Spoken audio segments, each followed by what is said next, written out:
আল্লাহ পাক ইব্রাহিমকে স্বপ্ন দেখালেন, একদিন নয়, তিনি আসলে 3 দিন স্বপ্ন দেখালেন। প্রথম দিন ইব্রাহিম আলাইহিস সালাতু সালাম 100 উট আল্লাহর রাস্তায় কোরবান দিলেন।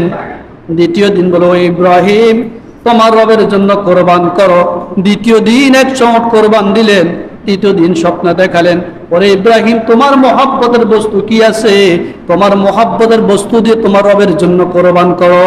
আল্লাহু আকবার বলেন না, বলেন তো ইব্রাহিমের মহব্বতের বস্তু কে?